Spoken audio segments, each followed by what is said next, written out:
Welcome to the Deep Dive. We're really glad you could join us today for this discussion. Yeah, great to be here. And hey, if you like what we're doing, please take a second to like the video, subscribe, maybe drop a comment. And share it. It really helps get the word out. It does. So today we're getting into the final book of the Bible, Revelation. It has this reputation, for being mysterious, maybe a bit daunting. Definitely. But incredibly rich, too. Exactly. We're going to focus specifically on some really profound symbols. The tree of life, the river of life, and this just breathtaking vision of a new heaven and a new earth. And our source here is the Bible itself. These symbols, they aren't just pretty pictures. They hold keys, really, to understanding God's big plan. And they offer a message of hope, right? Restoration. Absolutely. Hope that lasts. So let's jump in. We want to explore this biblical imagery together, see how it points to God's presence, his love, and this promise of a totally new beginning. Sounds good. Where do we start? Let's start with that huge declaration in Revelation 21, verse 1. Then I saw a new heaven and a new earth, for the first heaven and the first earth had passed away. Wow. That's cosmic. It really is. And the first thing to grasp is this isn't just about destruction. Right. It's not just poof, gone. No, it's renewal. Transformation on a massive scale. It actually echoes promises from way back in Isaiah, where God says, "Behold, I will create new heavens and a new earth." Okay, so it's a fulfillment. A fulfillment, yes. And notice what John says is missing in this new creation. And there was no longer any sea. Yeah, that line always stands out. What's the significance there? Well, in ancient Hebrew thinking, the sea often represented chaos, disorder, sometimes even the source of evil or threat. Think storms, Leviathan. Okay, so its absence means. It suggests ultimate security, wholeness, peace, a world free from that primordial chaos, free from evil, pain, death. It's radically safe. That makes sense. Then right after that, verse 2 gives us another incredible image. John sees the holy city, the New Jerusalem, coming down out of heaven from God, prepared as a bride, beautifully dressed for her husband. It's such powerful imagery. It really is. What's key here? Well, notice it's coming down. A lot of people think the goal is humanity escaping up to heaven. Right, getting away from earth. But this vision flips that. It's heaven coming down to earth. It perfectly mirrors what Jesus taught us to pray, right? Your kingdom come, your will be done. On earth as it is in heaven. Wow, okay. Yeah, and this New Jerusalem, it's described in ways that fuse two key biblical images. The Garden of Eden from Genesis. Paradise. Paradise, exactly. And the holy city visions from prophets like Isaiah and Ezekiel, it's like garden city perfection. Garden and city together. And the bride imagery. That pulls from other New Testament writings like Ephesians, showing this incredible intimacy. God's dwelling places finally permanently among the people forever. Okay, so heaven meets earth, God dwells with humanity. Yeah. But then there's this surprising detail John adds in verse 22. I did not see a temple in the city. Right. Because the Lord God Almighty and the Lamb are its temple. No temple. That seems huge, considering how central the temple was. It's absolutely revolutionary. Throughout the whole biblical story, the temple was the specific place where God's presence was, localized, a sacred building. A meeting point. Exactly. But here, in this new creation, God is the space. He and the Lamb that's Christ are the temple. His presence isn't contained. It fills the entire reality. So no more separation between sacred and secular. Precisely. There are no barriers. Everything is holy because God's presence permeates everything. It's the ultimate fulfillment of Emmanuel, God with us, everywhere, all the time. That's profound.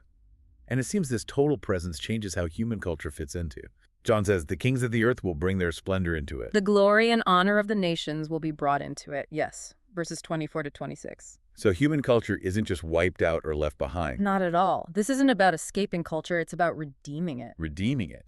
How so? All the good, the beautiful, the creative aspects of human diversity, language, art, innovation, all that glory and honor, it's welcomed into the city, purified, perfected, and offered back to God like treasures. Like the best of humanity finding its true home. Exactly. And notice the gates will never be shut by day, and crucially, there will be no night there. Constant openness. No fear. Right. It symbolizes eternal welcome, joyful communion, no more fear, no exclusion. It's this beautiful picture of redeemed diversity flourishing in God's presence. Okay, this is painting a really vivid picture.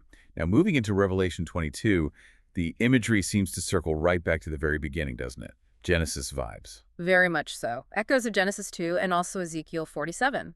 John sees the river of the water of life as clear as crystal, flowing from the throne of God and of the Lamb. Down the middle of the great street of the city.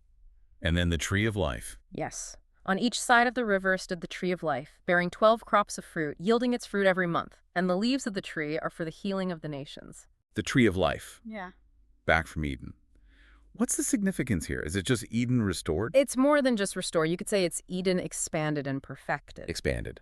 Think about it. In Genesis, access to the tree of life was lost after the fall. Here, the tree isn't just one tree in a guarded garden.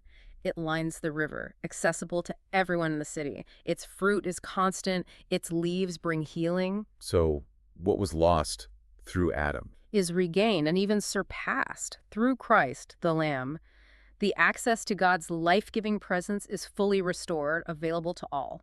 And the text explicitly says, no longer will there be any curse. That's the ultimate bottom line, isn't it? The curse from Genesis 3, sin, death, alienation, the brokenness of creation, it's completely undone forever. And the healing of the nations. That sounds like total restoration. It is. It's holistic, not just individual souls, but the mending of all relationships, all creation, all the brokenness caused by sin and evil. Okay, so putting all this together, this incredible vision of a new creation, the city, God's presence, the restored Eden, what's the main point? What should we take away from all this? That's the crucial question. And the answer is, Revelation wasn't written to be like a secret decoder ring for predicting the exact date of Jesus's return. Right. It's not just a timetable or a puzzle to solve. No. And it wasn't just to satisfy our curiosity about what happens next. It's fundamentally a symbolic vision. It was given to bring both challenge and profound hope to those first-century churches who were facing persecution. And to every generation since, presumably. Absolutely, to every generation since. It reveals the pattern of history, the conflict between good and evil, but ultimately it shows God's unwavering promise. To promise that. That Messiah Jesus will return, he will deal decisively with evil, remove it from his good world, and he will make all things new. That's the guarantee. So it's about assurance and endurance. Assurance, endurance, and also invitation. Look at the end, Revelation 22.1c. There's this call. The Spirit and the bride say, come. And let the one who hears say, come. Let the one who is thirsty come. And let the one who wishes take the free gift of the water of life. Come. It's an open invitation. Exactly. It's a promise, not primarily a threat. It's an invitation, not some secret code only a few can crack. The whole book, this whole vision, it's written to fuel our faithfulness now, to give us hope, to inspire love. That reframes it significantly. It's less about fear of the end and more about hope for the new beginning. What a journey we've traced, from Eden lost to the New Jerusalem. From the curse to the cure. From exile to the ultimate homecoming. That really does feel like the grand sweep of the biblical story. It truly is, ending not in destruction, but in recreation and eternal fellowship with God. So maybe a final thought for everyone listening. Yeah, something to really chew on. If this vision is true, if God's ultimate plan is to dwell with humanity right here on a renewed earth, redeeming all of culture, filling every space with his presence, well, what does that incredible promise mean for your hope?